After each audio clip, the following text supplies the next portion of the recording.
Hello traders.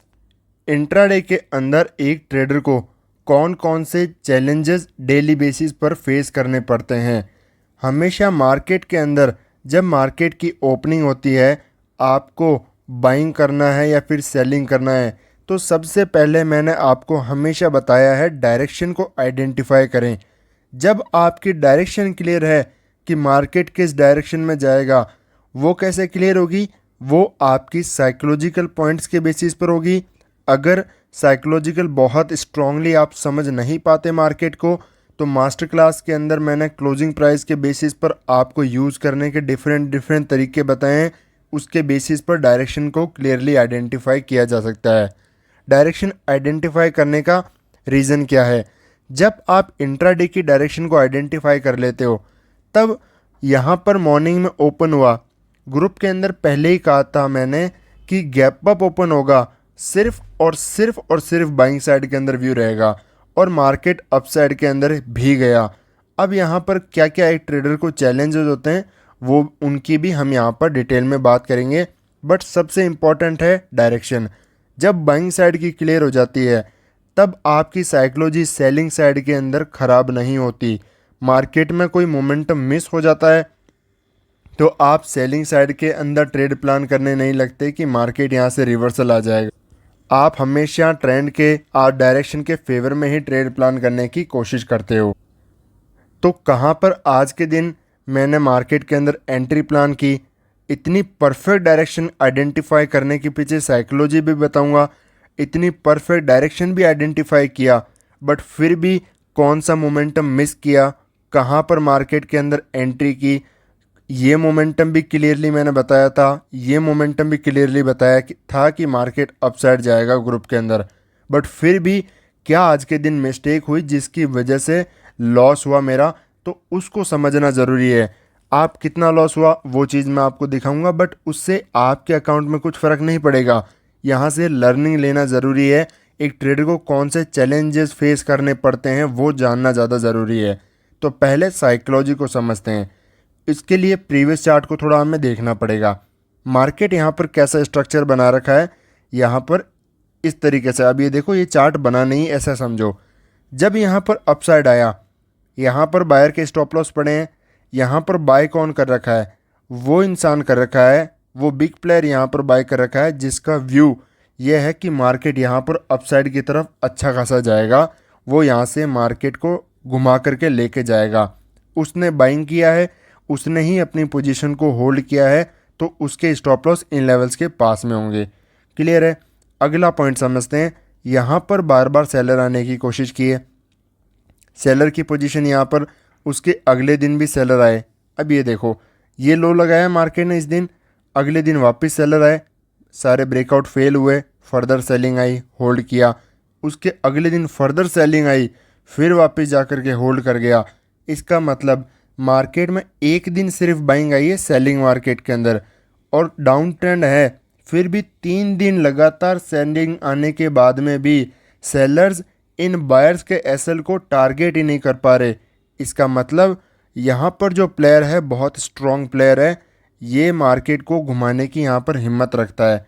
अब इसकी position कैसे नहीं कटेगी और कैसे ये मार्केट को होल्ड करके लेके जाएगा? जो यहाँ पर वीक कौन है? यहाँ पर वीक हो गए हैं सेलर्स, क्योंकि ये बार बार कोशिश कर रहे हैं मार्केट को नीचे लेकर के जाने की और लेकर नहीं जा पा रहे। तो यहाँ पर जब ये सपोर्ट्स होल्ड करने लगता है, कल के दिन भी सेलिंग आई बट पूरे दिन यहाँ पर इतना होल्ड कर गया, तो यहाँ पर भी बायर की पोजीशन बनती है, सेलर की पोजीशन बनती है। जैसे ही गैप अप ओपन हुआ, अब इसको थोड़ा मैं आपको जूम करके दिखाता हूँ और क्या आज के ट्रेड की पीछे की साइकोलॉजी थी। जैसे ही मार्केट में यहाँ पर बायर और सेलर, मार्केट क्लोजिंग के पास में होता है, लोग यहाँ पर नेक्स्ट डे के लिए सेलिंग की या फिर बाइंग की पोजीशन लेकर के जाते हैं।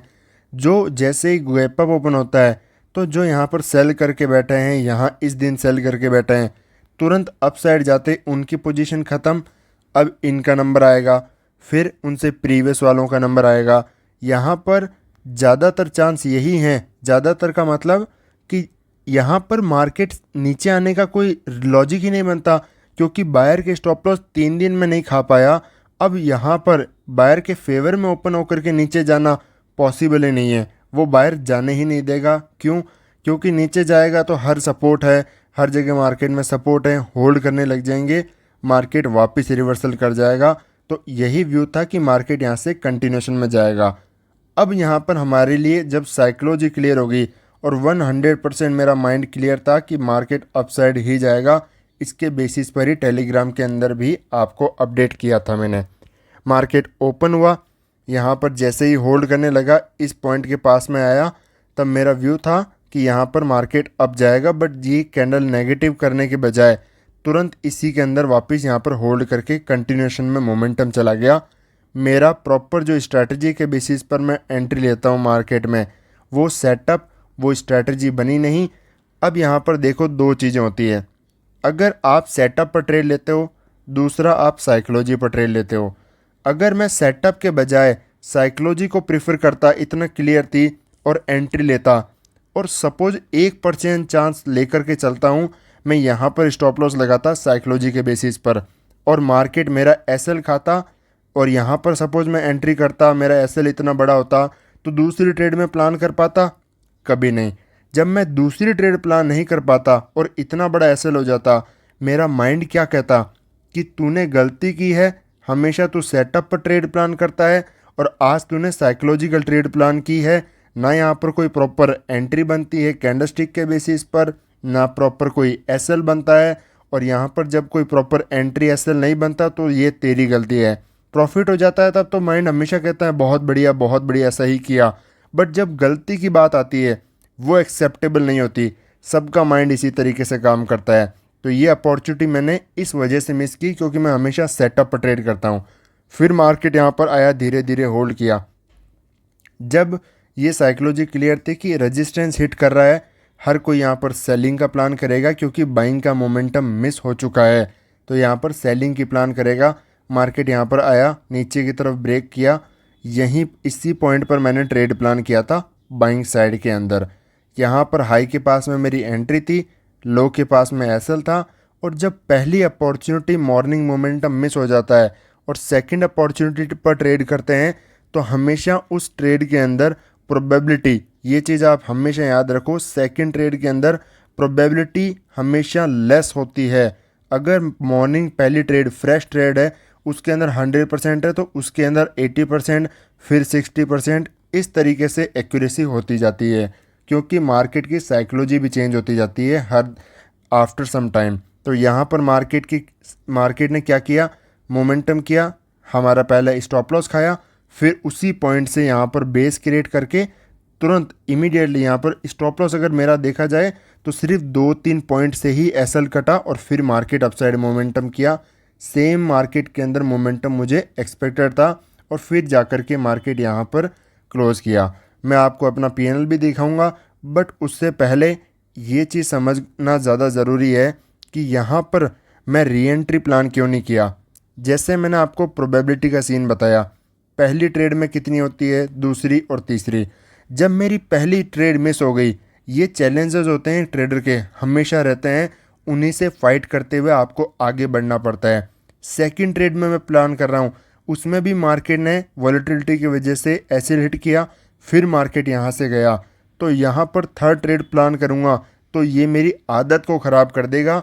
अदरवाइज़ एक ट्रेड ये मेरी आदत कौन सी ख़राब करेगा कि जब तक मेरे अकाउंट में प्रॉफिट नहीं है, मैं तब तक ट्रेड को लेता रहूँगा, ये मेरी आदत ख़राब हो जाएगी। और जब तक अगर ये रह गई तो मैं 100 दिन प्रॉफिट में रह जाऊँ, और एक दिन अगर मेरा स्टार्टिंग लॉस हो गया तो वो इतना बड़ा हो जाएगा कि मेरा अकाउंट पूरा 100 दिन का प्रॉफिट एक दिन के अंदर भी लेके जा सकता है। ये बात बिल्कुल सत्य है। तो फाइनली आज का जो पीएनएल देखा जाए तो हमारे यहाँ पर 1850 रुपये के आसपास का लॉस हुआ है। कोई बड़ा लॉस नहीं है, बट दिक्कत सबसे ज़्यादा बड़ी यहाँ पर ये हो जाती है कि जब हमने ट्रेड को प्लान किया, हमारी एंट्री यहाँ पर मार्केट के अंदर ऑलमोस्ट सही थी, क्लियर थी, मार्केट उसी फेवर में गया भी, तो इन सब रिग्रेट्स को हमें मार्केट में इमोशनल जो पेन होता है उसको कंटिन्यू लेकर के चलना पड़ता है, उठाना पड़ता है। ये गलतियाँ होती रहती हैं। एक ट्रेडर हैं तो हमेशा मार्केट में ऐसे चैलेंजेस हमेशा फेस करते रहने पड़ेंगे। तो मिलते हैं आपसे नेक्स्ट वीडियो के अंदर। आई होप कि इस वीडियो से आपको बहुत कुछ सीखने को मिला है। आप भी अपनी माइंडसेट को, साइकोलॉजी को, इनको डेली बेसिस पर इम्प्रूव करोगे। इन चाहे लॉस हो चाहे प्रॉफिट हो, इससे आपका माइंडसेट इम्प्रूव होना चाहिए।